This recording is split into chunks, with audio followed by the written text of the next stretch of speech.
Ladies and gentlemen, this is internet personality Vangelus, and I still haven't shot a review for ThreeA's gigantic Metal Gear Rex. However, I am here with a look at a review sample of ThreeA's half-size edition Metal Gear Rex. He looks roughly half the size and is approximately half the cost of the original Massive Edition, so let's see what pros and cons are born of this fresh geometry. Metal Gear Rex is represented here by a solid sculpt that hits all the major points that I look for as a career Rex casual. It's a giant weird chicken walker mech with a backpack and a radome, a walking T-Rex nuclear weapon with a railgun, and a propensity for roaring, all like, "I'm the king of the jungle! Shoot my driver!" Despite its downsized nature, there's a ton of surface sculpting on this big little guy. Not just hatches, but small panel lines and mechanical details as well. Those panel lines are generally inked in with a decently clean shading wash, and there's a bunch of giant mechanical chicken dinosaur tank camouflage painted all over Rex's body. The ThreeA touch shows up in the metallics and the weathering, which both give this surprisingly lightweight piece a very heavy industrial appearance. It's on the better end of the ThreeA weathering I've witnessed over the years, not hardcore textured like the old days of World War Robot, but applied with a sense of purpose that focuses on edges and corners, rather than random swishes of silver. The rear end showcases some hunks of copper and weathered matte hydraulic paint schemes too. The cockpit still opens up to reveal a teeny tiny chair, though there's no pilot figure to pop inside, and no more slide-up viewing slit on the front. The radome can also still pop off its front panel via a pair of push points on the back, revealing a two-toned and weathered metallic paint job. While the battle damage removable panel feature is no longer present on the half-size edition, Rex's missile panels reap a silver lining benefit in that they still open, but now they hinge open, meaning you no longer have to listen for the clatters of off-popping plastic bits and pieces while working the articulation. Let's talk about what moves on here. First thing, this backpack with the radome and the big-ass railgun. Like on the big Rex, it slides back and forth, and then the arm it's on can ratchet back to there. So it's kind of like two ratchet clicks, but it's really just one major position. So it can do that. With it back there, it's a bit easier to get a look at everything else that's going on here. So the radome arm can wiggle here, and then it can wiggle up and down here with all this hydraulic stuff somewhat actually working. It's all a little bit bendy, and sometimes you have to get your finger in here to grab on some parts to unstick them. But yeah, the other upside of this is that with this thing not being quite as heavy, the railgun no longer weighs down the entire arm it's on. And these bits up here are also a bit easier to get your fingers around. The whole assembly here can wiggle, but then this is actually double jointed to work like that for a wider arc of motion than just wiggling back and forth. Over here on the railgun arm, this thing works the same way, and this factor of wiggle up here works about the same way. Then rather than wiggling up and down, the railgun can wiggle back and forth. This is ball socket connected in there to allow for such things. Railgun itself can't pivot up and down. On Rex, the whole way that works is this rear joint back here actually pivoting back, as I showed you before, the ratcheted bit. The radome's little fin is also poseable on a pinned hinge, and then that's pinned to a piece that's ball socket jointed onto the radome itself, so you can have this undulate around and, I don't know, like match Rex's current mood. The new thing on half-size Rex is that the neck here is on a ball joint up here. Now the bottom joint works the same as on big Rex, where it just moves up and down, and you can see this arm in here is on a slider inside to move with it. But up here, instead of being on a ratchet joint, this is now a ball socket joint, a very tight, smooth ball socket joint, so Rex can, he can look up and down as before, but now ThreeA's Rex can look left and right, and he can even quizzically tilt his head like a giant puppy, which I think is adorable. So that's the big new piece of articulation up there. The next bit's kind of complicated. These are on little ball socket joints. That's not the complicated part. The legs, you can move them back on a joint here. This big hinge there allows you to move the legs outwards. And then there's a hinge here to let them tilt up and down. And then there's a ratchet joint for the main major leg motion. This spot moves on its own internal ratchet joint, and there's no longer a tool to help you grab onto this to make it easier to move.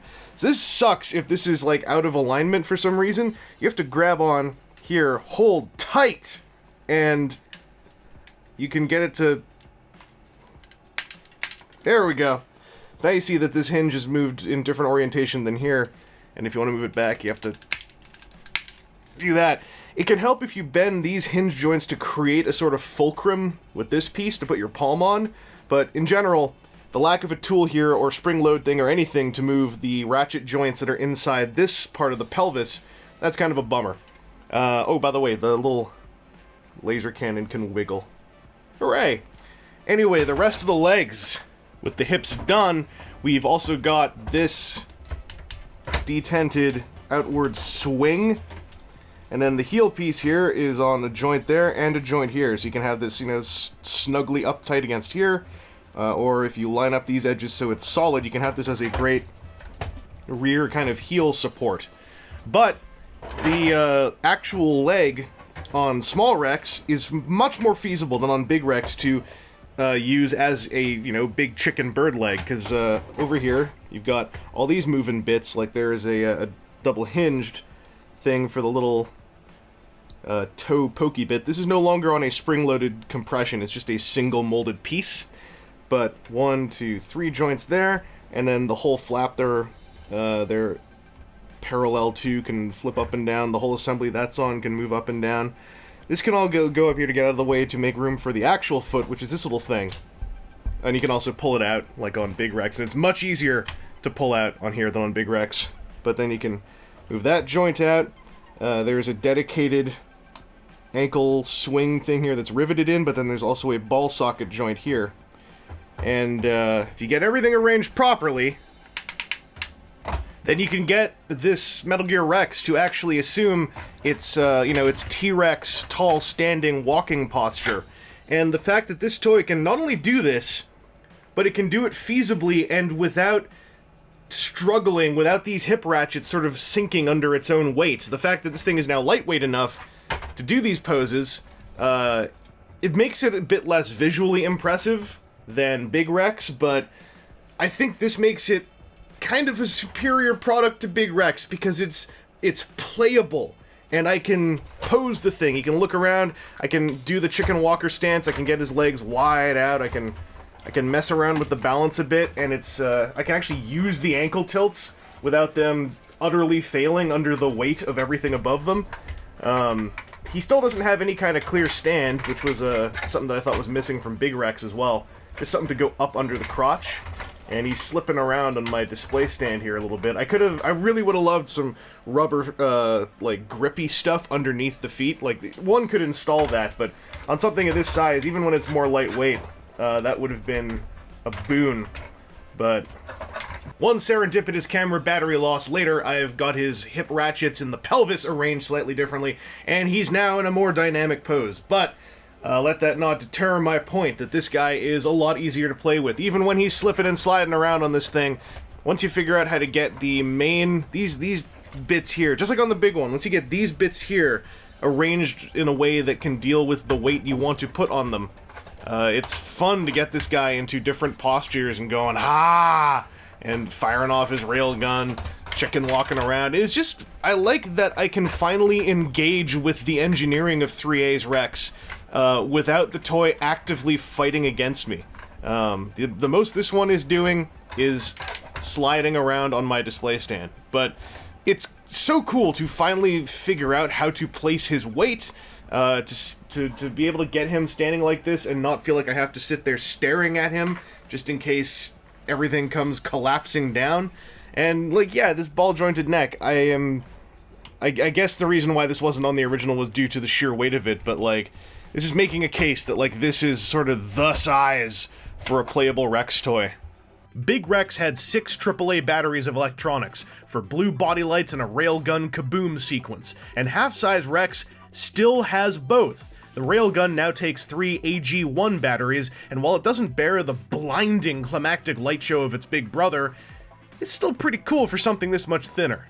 The body lights take 6 AG1 batteries, but holy crap, they blaze up just as bright as the original. This is a magnificent cherry on top, bringing the exact same premium touch that all the blue LEDs delivered on big Rex. I'm just surprised that it takes 6 AG1 batteries.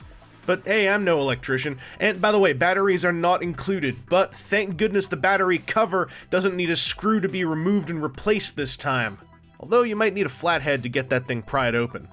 Where the huge Metal Gear Rex of 2012 that nobody actually had until 2013 was a giant, impressive, interactive diorama of a posable mech replica, half-size Rex is a much better playable toy.